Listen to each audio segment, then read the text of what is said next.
Hi, welcome to episode 9. This week we have Mykel Ross. I met Mykel through a close family friend, her husband, who I had never met. She reached out and said, "Hey, it's a pretty cool thing you're doing. My husband's been clean and sober for a while. He's a real hoot. You should have him on." I said, "Well, if you say so, we're going to do it." And it took us a while to get together. They got sick. We got sick. We finally got together. This was a cool episode. Normally, I like to focus on the after getting sober. You know, after at least 3 years of what your mind does then. We were so excited to meet and actually sit down and talk that we started chatting. I forgot I had started recording, and he started to tell me his story. So I'm going to include that in this episode. Where you're coming into this conversation is right at the point in his life where things start to take a turn. Hope you enjoy it. Here's episode 9 with Mykel Ross.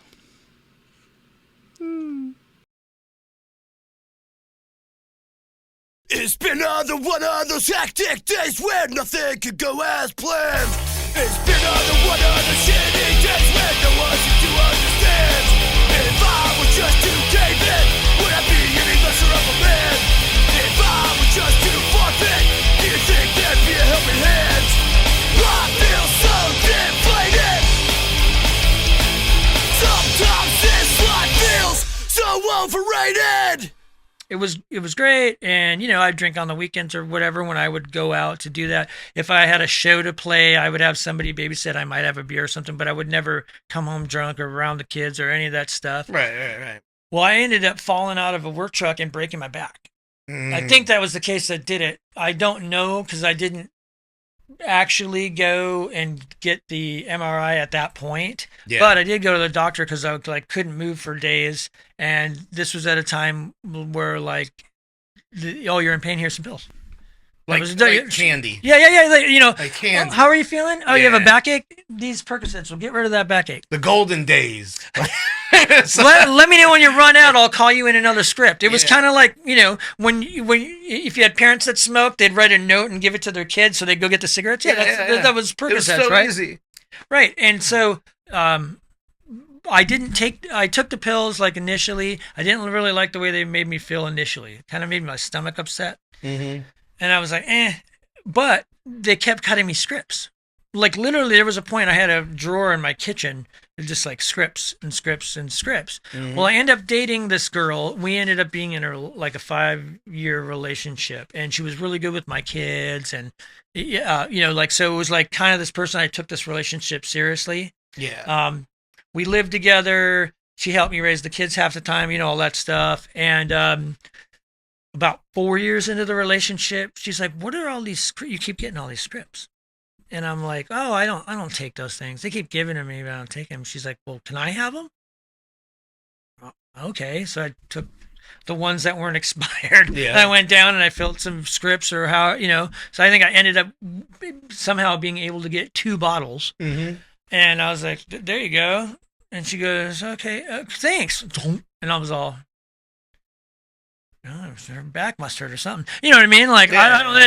They don't go well with my stomach. They didn't like the way they made me felt. Oh, it's all cool. Well, man, a few weeks later, she's going through the jar, and now I noticed one pill bottle's empty. Yeah. This isn't a month later. This is 2 weeks later. One pill bottle's empty, and the other one's almost empty. And we were out somewhere at a bar, and she pops it open and takes one, and I was like, "Give me one of those." I took one again, and I had never felt better in my entire life. I had 2 beers in me, and I took a Percocet, and I was like, "Holy shit! This is how you're supposed to feel this good. This is how good you are supposed to feel forever." Seriously, I remember thinking to myself, I've had these pills in my fucking cabinet this whole time, and I could have been feeling like this the whole time. Mm-hmm. Oh my God, right? All it takes is the perfect mix. No, just a perfect mix. And it was. You know what it was? It's I probably had a belly full of pizza and 2 beers in me. So I did, maybe the first time I took one, I was on an empty stomach or something. Yeah, I was just oh my God, it made me feel like shit. Whatever the combo was there, I was all, oh my God, magic. Well, it was on, right? Yeah. what happened next? That 5-year relationship fell apart. We broke up probably 6 or 9 months later or whatever. When you start to have pills and it's an infinite supply initially, you get real crabby when you don't have it. And then you look over at the person next to you and you're like, this would be a lot easier if I wasn't having to get some for 2 people. You know what I mean? Like, yeah. A subconscious thought, not like a conscious thought. Then stems the guilt and the paranoia or the jealousy and all the things that go with like starting to get that addiction, which I had no idea. I wasn't equating anything. It was always like, what are you doing? It was about this time that my ex, now mind you, I still would maintain around the kids. I wouldn't get messed up around the kids or whatever, like I'd have them 3 days. So like about the time I dropped the kids off, I'd be like feeling like shit. I'd race home and pour myself a vodka, Tampico, and a couple, whatever pills and feel all right. But their mom was like, he'd sense there was something going on. Mama bear magic. Yeah. And she was like, one day I went to pick the kids up from school and they weren't there. And I was like, hey, I called her and I'm like, I'm here to pick up the kids. Where are they at? Are they sick or something? Because she would usually be like, hey, one was sick, so I brought them both home from school or whatever. And she's like, well, I think I'm just going to keep the kids until you kind of get your shit together. There were ulterior motives. She had started to date a guy who they ended up having a child together, but he was kind of more of a, this is my family sort of thing. Like, right. You don't need to be talking to some other dude. There was a little bit of that. And I used to blame it entirely on that, but I know that like I played a major role in it. You know what I mean? Right, of course. Because all it takes is her to complain once. Right. All it is just to get a hint of something or somebody to see me out somewhere and be like, yo, I saw him and he was faded, right? Yeah. And that's probably what it was. And she didn't want to talk to me about it because she figured I'd lie about it. And at the time, I probably would have been like, I don't know what you're talking about. So, so that happened. And when that happened, I got a bad case of the fuck-its, man. I didn't have my kids anymore. Right around this time was like 2006, 2007. So the economy started to tank. So like what was my long-term relationship, maybe it was like 2008, that failed in my mind. My job that I had dedicated my life to, like 10 years, that started to go away and there wasn't anything I could do about it. My ex took the kids away, in my mind, right? Yeah. Then the pills started to dry up and it was cheaper to buy heroin or actually before they did, I could, I had the rationalization that like, if I sold all these pills, I could buy way more heroin than I'm going with these pills, right? And more people buy these pills. So I made that jump. And because I went into the Marine Corps, like EMT trained, I immediately was like, I went straight to a needle. I just, yeah. Right. And so that's not good. Right. It's not good. And what happened was I worked whenever work would come in and, work got slow and I ended up selling off all my stuff, trying to keep my house. And then like 9 months later, I ended up moving out of my house anyways. Now, mind you, had I got sober, if I would have cut myself off of all the other stuff, I probably could have got it together and put my things together. But at the time, I'm like, it's impossible to do in no, I'm just personal turmoil. Sure. Yeah. And then when I lost that house, I moved in with my mom for like 2 weeks, and she was like, having done drugs, right? She was like, yeah, no, you gotta go. Yeah. Right. And I moved into some crappy apartment in like the ghetto side of town, but I never stopped. I never had the idea, like, if I could just get rid of this one thing that's ailing me, right? And so I ended up losing that apartment. And I didn't have a place to go. And so, and I couldn't afford drugs anymore. So I hung out with somebody who did meth, which is prevalent in Phoenix. Now, up until this point, never touched it. and it made me not feel like shit. Like it took away the dope sickness, right? But being that I was like already just straight to the rig sort of guy, you know what I mean? Yeah. Like I was hanging out with somebody driving around in a car, going from like this person's house to this person's house, and pretty much hooking up, and like they'd go home and I'd crash, I'd sleep in the back of the car. You know what I mean? Like I didn't have a place to go, so you know, from time to time, be like, yo, you can sleep on the couch or whatever, you know. But otherwise, here, man, here's a pillow. And it was 2 doors that locked. You know, it was a safe, you know, sort of a. Yeah, it's safe. No, yeah, man. Yeah, right. No, I didn't. You know, one time somebody would like knocked on the window, see if I was alive or something. You know what I mean? It was just a real. Yeah. And that was my life. That was my life for. God, it was a couple of months, right? And this was in 2011, and I remember I started seeing some girl who like was, you know, everybody's an addict and stuff, and the whole time I didn't have a girlfriend or anything, and it wasn't even on the radar, but I ran into somebody that like liked me or whatever, and I was like, oh cool. Essentially it was like, oh, she's got a place to hang out with and a little bit of money, I'll go hang out with her and do some drugs, you know what I mean? So like it's different than this car. Yeah. You know what I'm saying? New scene. Yeah, new scene, new right? Surroundings. And this guy I knew, sort of, was friends of my sister, picked us up. We went over to his house. She scores and gets drugs or whatever, right? And so I get high, which would end up being the last time I get high. I wake up in the morning. They're all fucking hanging out, going to do drugs again, right? And like, I don't know if I actually fell asleep or passed out, because I had gotten to a point where I would nod out regardless. Yeah. Like QT bathroom, you know? Like, I tell, and just weird, the weird sensation. It's kind of making me feel weird to talk about it, but I said I was going to go to Circle K and get a drink. I'm going to go walk down to Circle K to get a drink, right? Because I didn't have a car. They didn't have a car. The only person that had a car was the guy's house we were at. At least I know this dude, but like, you know. Yeah. So I have everything I own in a backpack, and I don't leave it anywhere. Because when you're in this weird position where you're homeless, more or less, because you're living in a car or crashing on a couch or whatever. And I walked down to Circle K. I got a drink, and I'm standing outside of Circle K. And it was weird, man. Like, it had been the first time that, it was daylight, I remember. Mm-hmm. I could smell, like, fresh cut grass. I could hear birds. Like, I was aware of what was going on around me outside of focusing on what was in front, like directly in front of me. Mm-hmm. And I'm sitting there drinking a fountain drink, and I just started walking, man.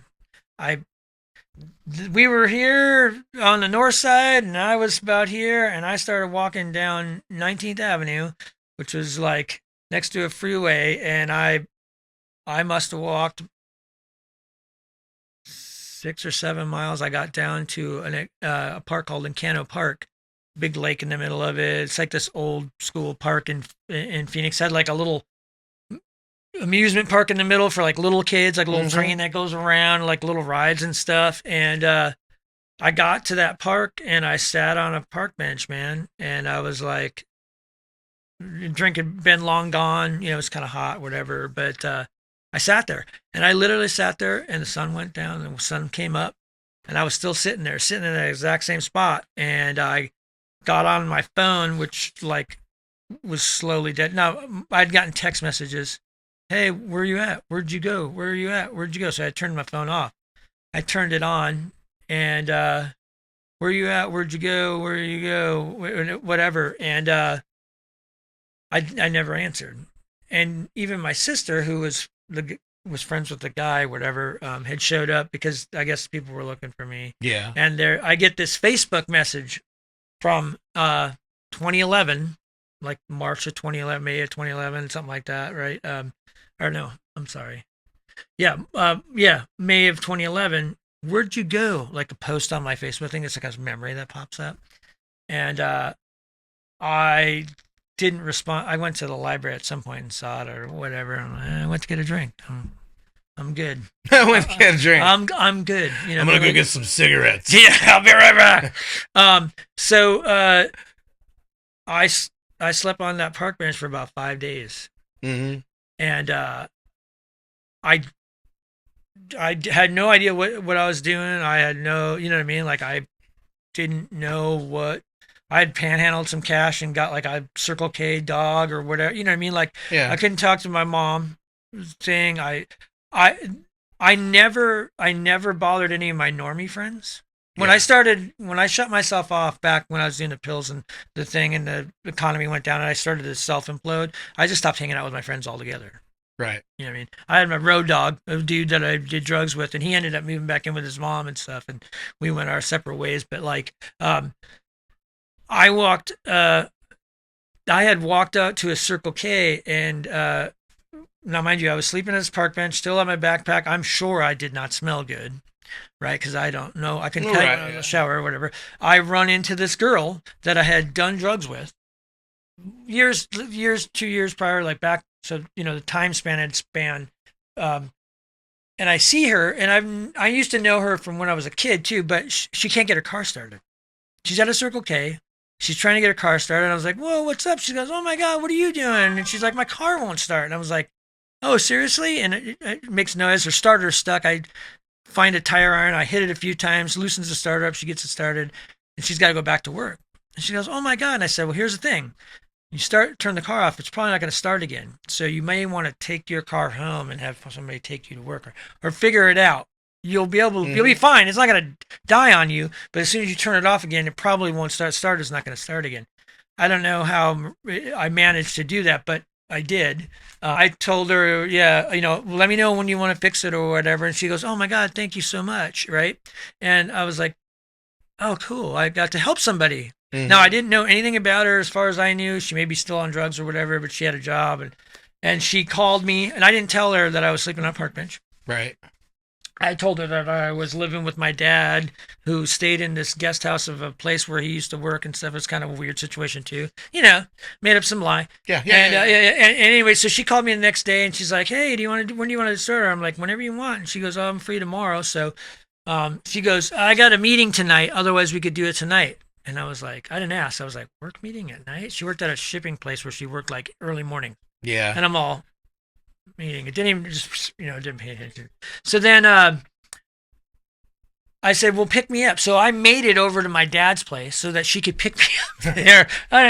Fulfilling the lie. Oh, man, you know it. I'm like, nobody's catching me in this one. Yeah. Oh, yep, just got out of the shut. Yep, just shut the door. No, we don't need to go. I locked it. We're good. Get in the car.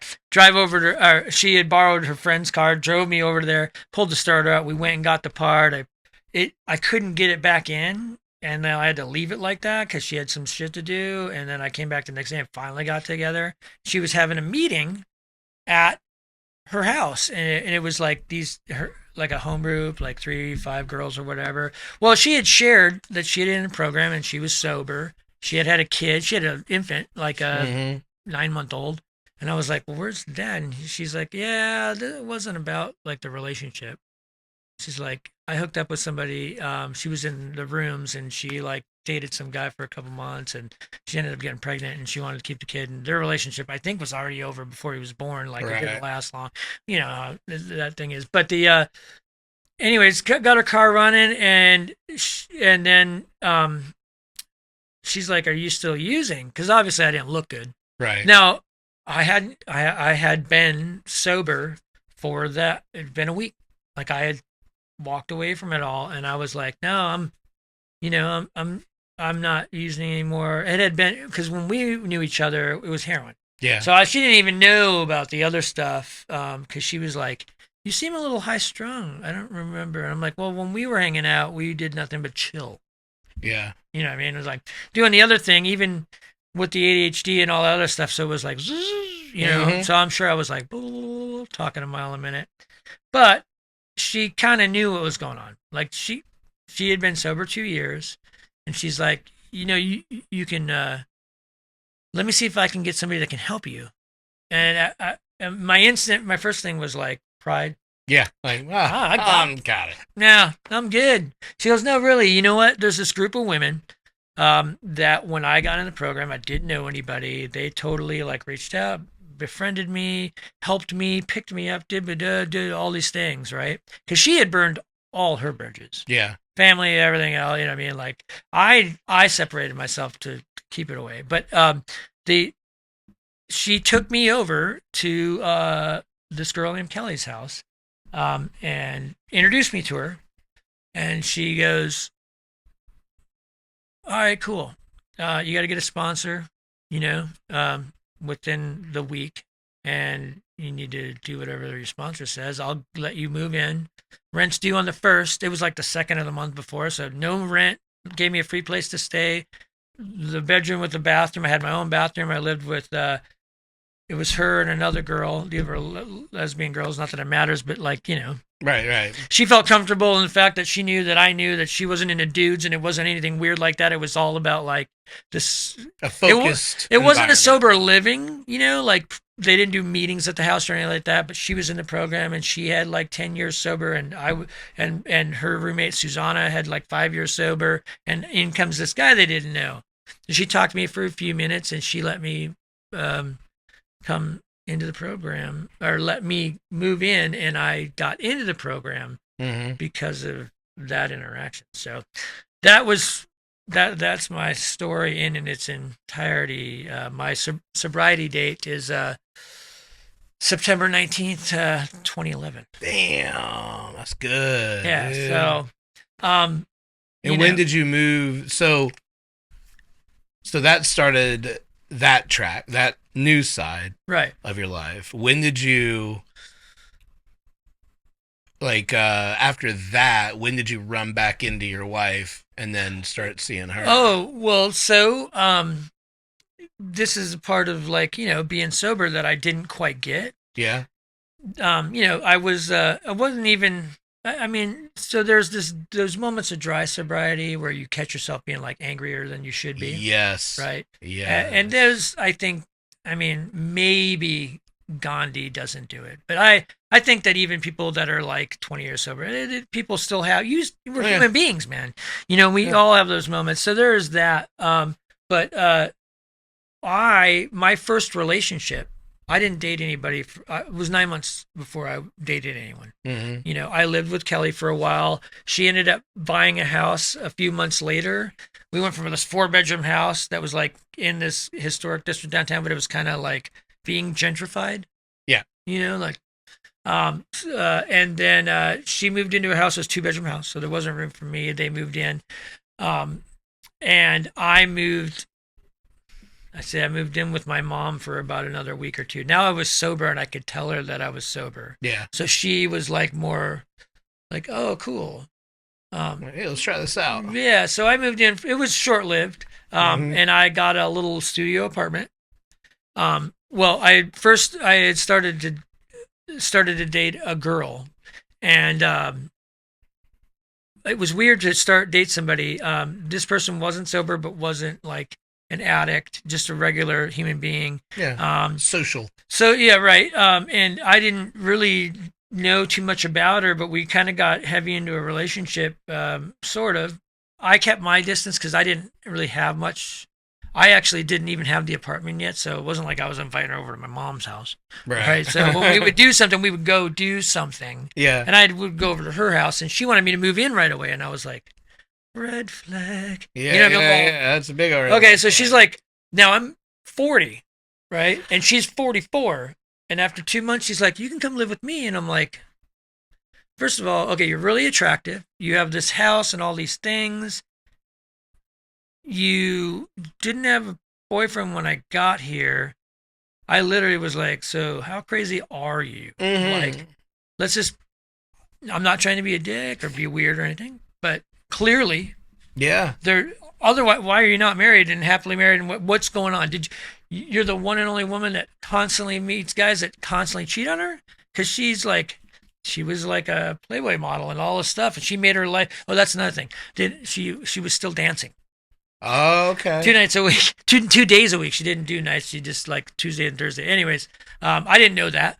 I assumed that she had done it in her like earlier on in life, but she had made a living on her photos, like Playboy and magazines. Good for her. 100%. Yeah.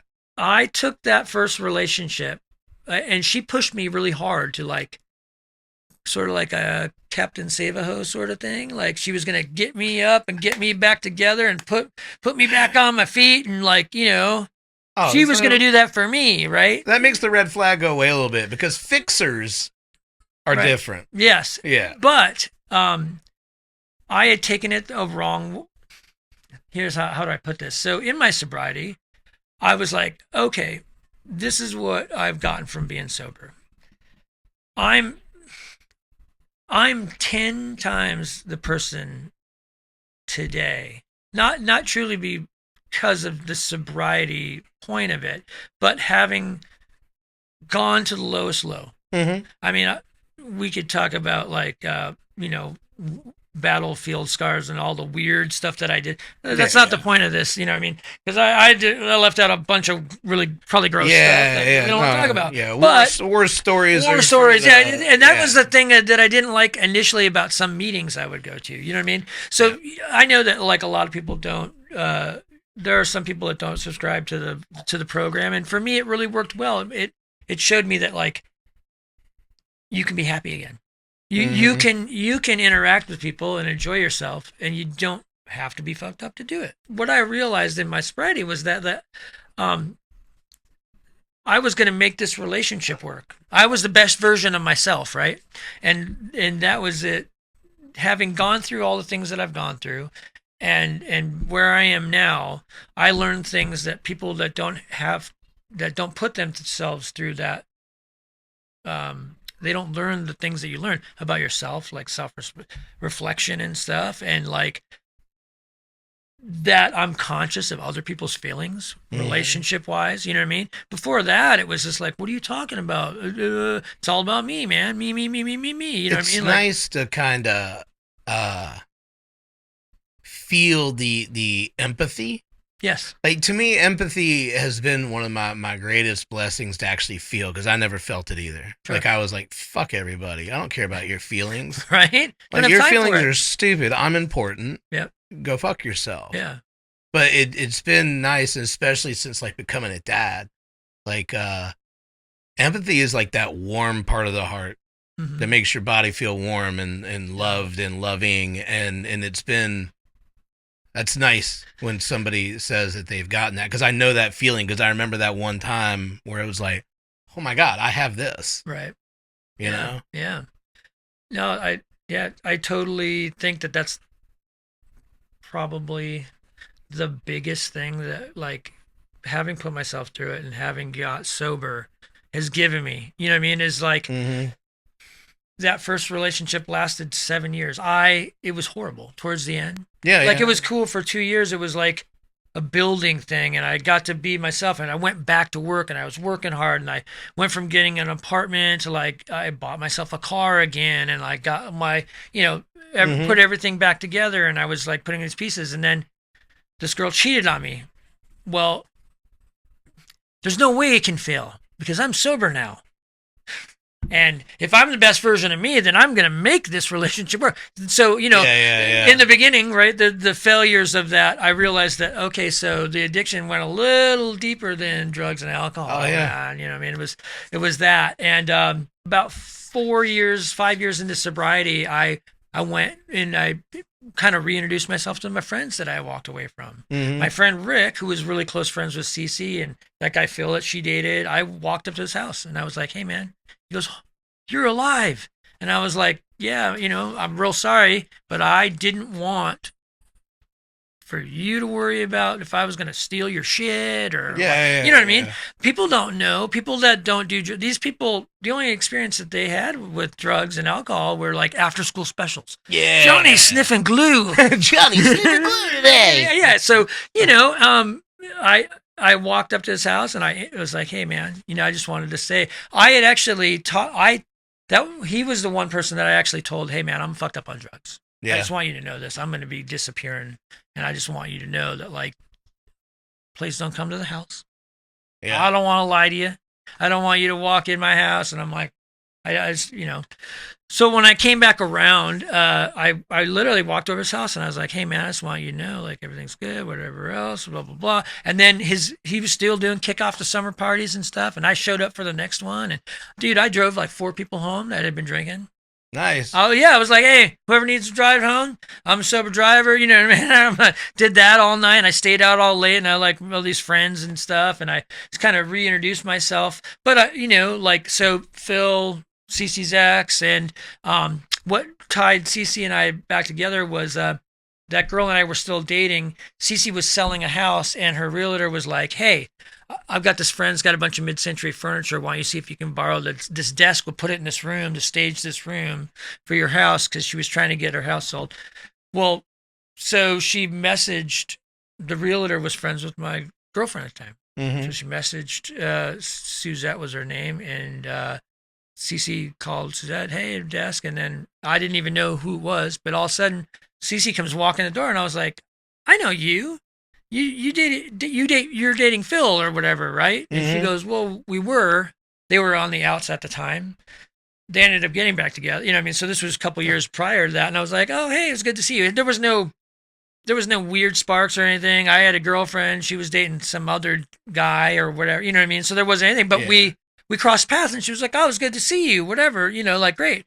And I'm like, "Oh, cool." And she goes, "Yeah, I'm selling my house. I'm going to buy a condo," because her daughters were like, one was going off to college and growing up, and so she didn't need a big old house for her and 2 kids. "Oh, cool. Well, good luck selling the house or whatever." And she ended up selling the house and bringing it back. Well, at that time, I bought a house, right? So she bought this condo.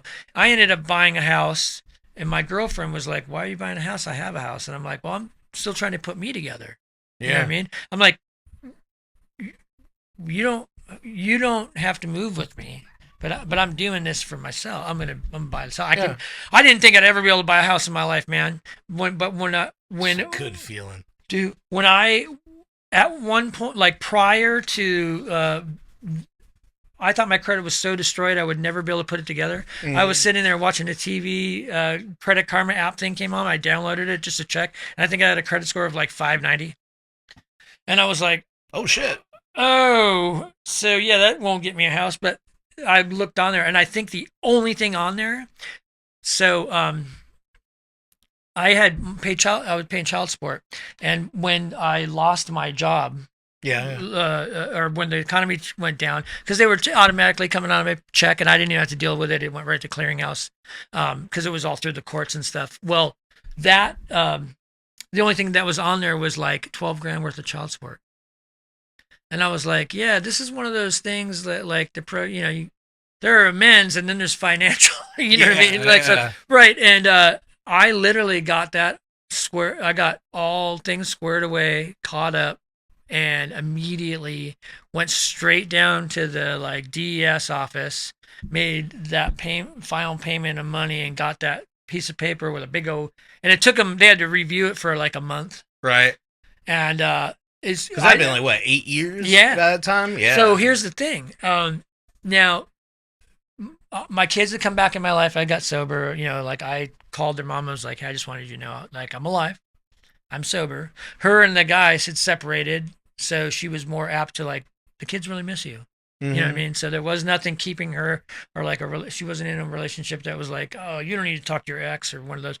So she was all about the kids coming back. And so when I got sober, I was like with the kids and hanging out. And but that girl wasn't really a kid person, which was another red flag. Most performers.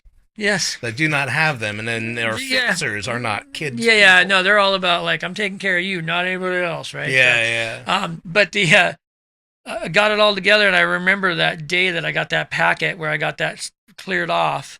I went straight down to like Chase Bank, and I opened a checking account, and I applied for like a secured credit card, and had that for like 2 months, and then that went to a regular credit card, and I would do my gas on, you know what I mean? Like work my little credit. Every month I would show that I owed money, and I'd pay it off every month, and And man, I got paying off that child support, getting that credit card within like a year. My credit was like 760 or whatever. I could qualify for a loan.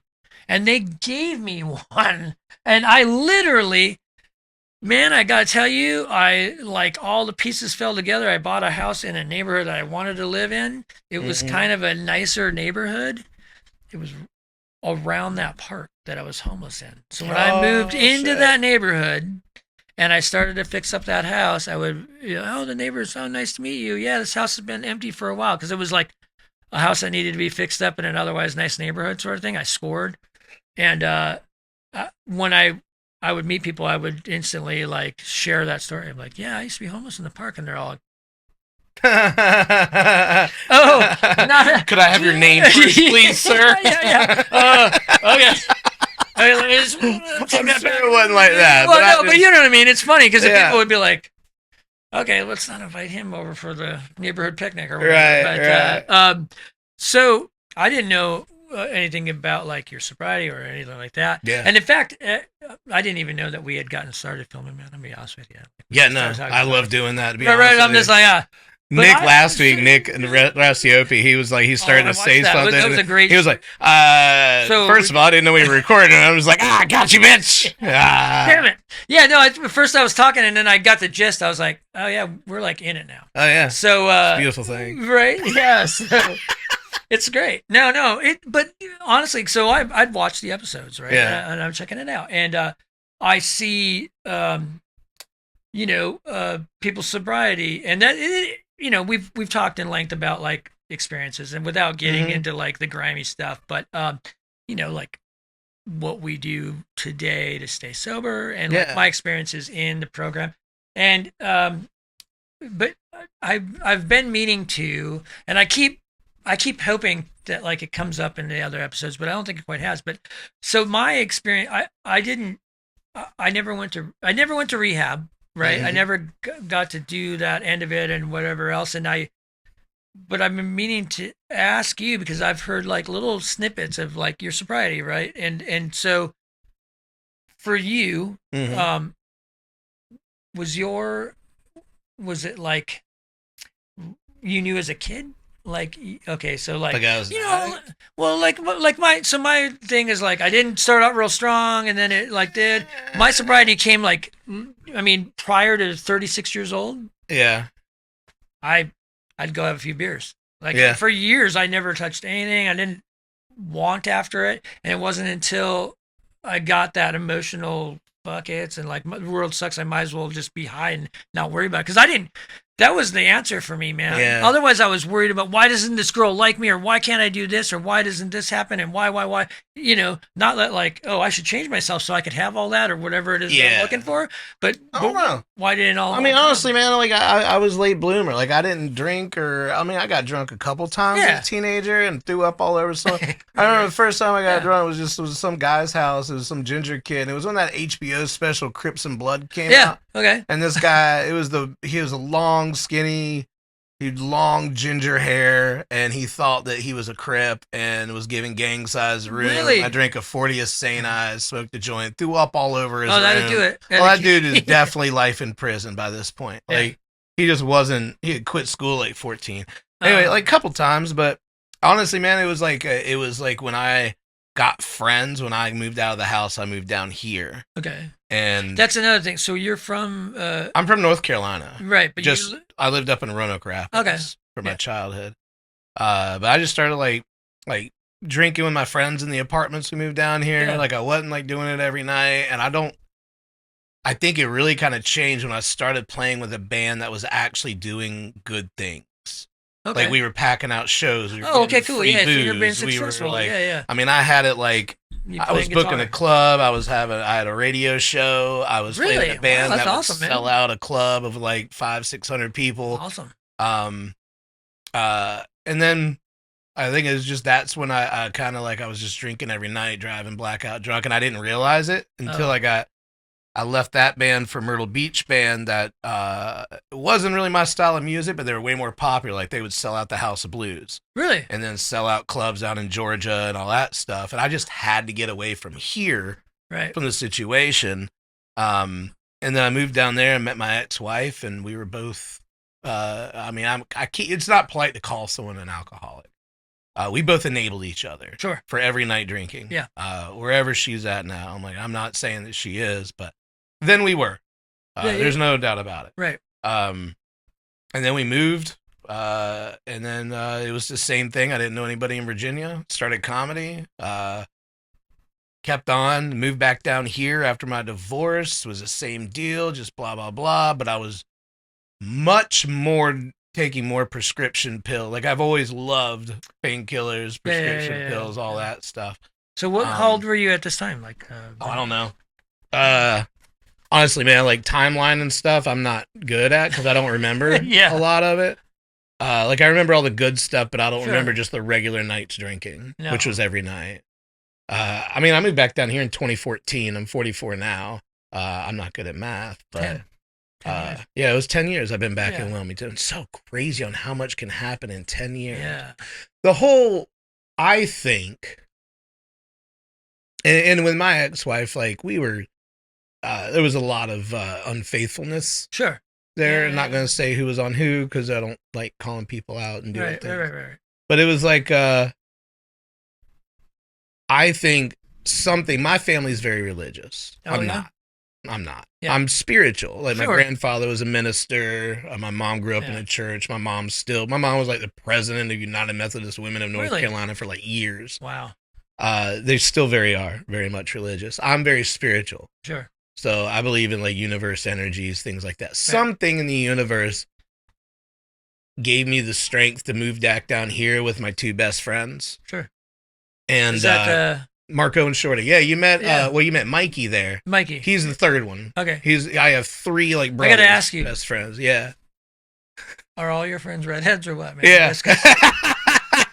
Well, me and Shorty get confused as brothers, like constantly. Oh, yeah. Ever since we've been knowing each other 25 years. When I walked up to you guys the other night, I walked in, I was like, hey, man, these guys are cool, but I don't. Mikey was in a band with Shorty. That's how I met Shorty, as our bands played together here in Wilmington. Yeah. Marco's not a redhead. He is a tall, large Hispanic man. Okay. But Shorty introduced me to him. But Marco and Shorty lived down here, and I moved down here, and we were like, doing our thing. It was great to be back here. They were the ones like one in the morning I woke up, and they were like, you need to go to rehab. And it was so all your other friends didn't. I mean, you didn't have. I dropped everybody. Yeah. When I got sober, I dropped everybody. Yeah. Well, everybody. I knew it had to happen. Right. I was done. Yeah. I want everyone to be happy and healthy. Right. But I'm going to protect my bubble. Sure. Nothing matters outside of protecting my bubble. I mean, the universe basically got me, and I'm a firm believer, and I say it all the time. The universe got me to the point where I would be good enough for my wife. Say, man. So I think that's when we were talking about when Cece and I connected. At no other point in my life would I have been good enough for my wife. Oh, Robin wouldn't give me the fucking time of day.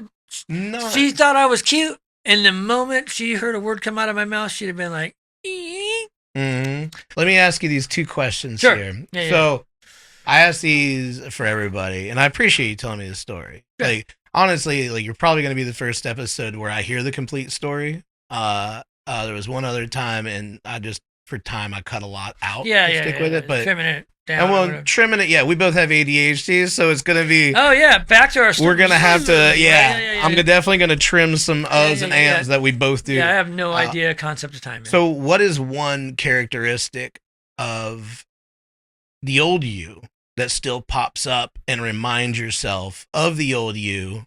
That's part one of that. It is, hands down, I know what it is. It's being into something and trying.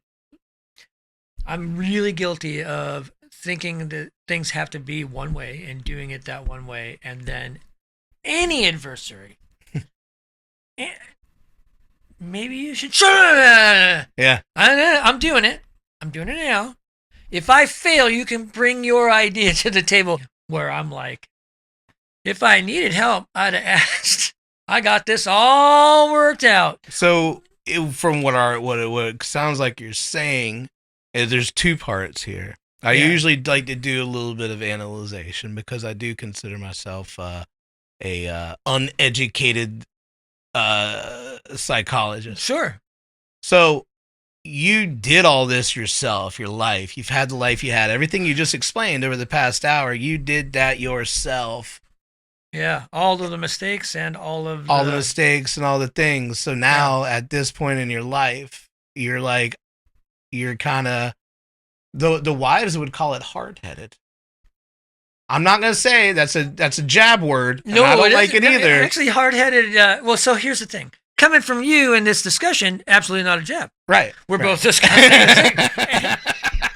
Now, if my wife passes me as I'm doing something and said something that I didn't hear, and all I hear is hard-headed, and then the bathroom door shuts. Oh, what are you talking about? You know what I mean? Yeah. No, So in but it that, sounds like you've done everything yourself. So now you just need to do things your way, but you're willing to change.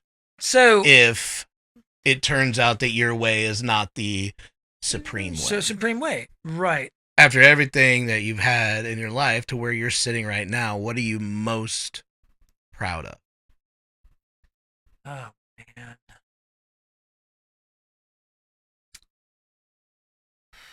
After all that I've been through, all the things that I've done, all the mistakes that I've made, probably, man, I've never been married before, right? Right. So, like, I made it 48 years before I got married. I think I found the right person. I told her she was the right person. Yeah. You know, I feel that way. Yeah. Being, and I don't mean to say this to, there's two facets to it, but, and I don't mean to say this to be like, some sort of compliment or some sort of weird thing in it, but feeling that I am good enough to actually be a spouse to somebody with no excuses. I'm not perfect. Yeah, man. I force my will into situations more than I would in my relationship, whether it be like a physical relationship or like, you know what I mean? It's like I try to give my wife and be the person that she wants, you know, like she deserves and whatever else. But like, you know, I'm not by any means perfect. I get angry on weird things that I shouldn't, even if I don't like get angry outside. I'll internalize stuff, you know, and like it's not right because it doesn't allow me to be the best person that I can be, and that's where you start to reflect. Okay, buddy, let's bring it back down to reality. But so there is a part of it, like being able to honestly like look at my wife and tell her that like I love her and that I know that I'm the best version of myself. Because it's other than sobriety and having been messed up and gotten sober, I wouldn't be the person I am today. Right. I mean, I made those mistakes and learned from them well enough so that I could be the person that I could be for her. So I guess the twofold is just in the relationships that I have, being a parent, man. Yeah. Having the biggest, my most, I could have been a better dad. I could have been all this stuff, but the relationships that I have, number one, I'm there for my kids and they know it. Yeah. You know, if my kids needed anything, they know that they could call. Yeah. I just killed somebody. I need help burying the body. And I'm like, well, first of all, throw your phone away. You know, you don't say this out loud. No, but I mean, right. As crazy as that thing is like, but I'm around for them, man. And that they know my story. Yeah. I took my son. Dylan, they're Hayden and Dylan, and I took my son to a meeting when I was like 2 years sober.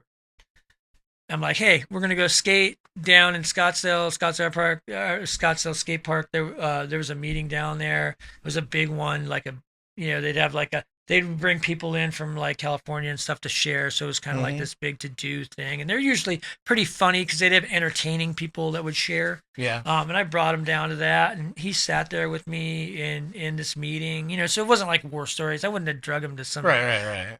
bunch of dudes drinking coffee, like you know, weird weird meetings. Do the steps of die. Yeah, right. Yeah. Yeah. Hey, nobody out in the parking lot drinking the hooch. You know what I mean? So, he went with me, and I told him, I'm like, here's the thing. And when I moved in with that girl Kelly, that gave me a free place to stay, she was my best man at my wedding, man. She's like probably like one of the most amazing people that I'll never let go of. I'm constantly trying to get her to come out and visit her and her wife. And but anyways, the relationship I have with them, man, I was able to tell my kids like, hey, man, you know, there was a weird period where you didn't see me, and I used to blame your mom.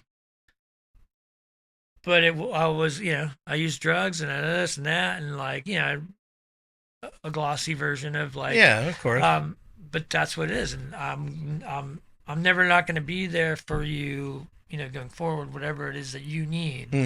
Not, and I have a great relationship with them. I'm honest with the kids, you know what I mean, and like, one of them's super funny, like me, and outgoing, and we joke and all the time, man. It just like it's one off in each other, and the other one is like the other side of me, the guy that goes to work, works all day, does his thing. Now, you know, he might drink a little bit more than he should. He kind of cracks those Trulies when he gets home and smokes a J and stuff, and that's all cool because weed should be legal federally, and I don't have a problem with drinking. So as long as you can function and do your thing, man, it's like, you know, but you got to be careful. As long as you're aware of the person you are. And I think that's the thing is like, I don't hide that thing, but I'm most grateful for that relationship that I have today. Yeah.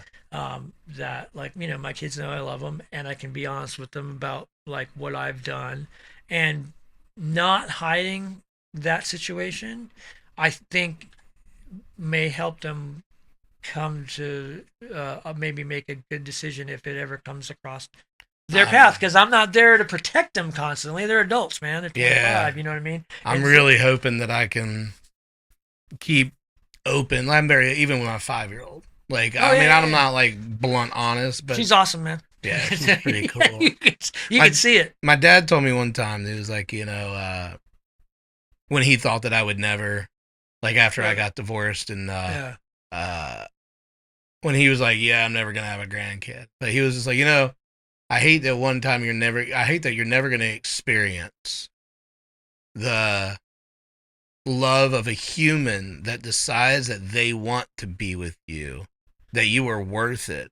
Yeah. And then seeing something that you helped create grow up and become the best versions of themselves you can hope. But raising a child and having the love of a partner that wants you are the two greatest gifts in the world. Hands down. And that's a good, man. That's a good thing to be proud of, man. Yeah. And that it's a great thing to be proud of. I appreciate you sharing everything with me, dude. Man. Yeah, appreciate it. We made my day. Yeah. Thank you so much, brother. I'm gonna do this. Wow, right there. Yeah. Get into that.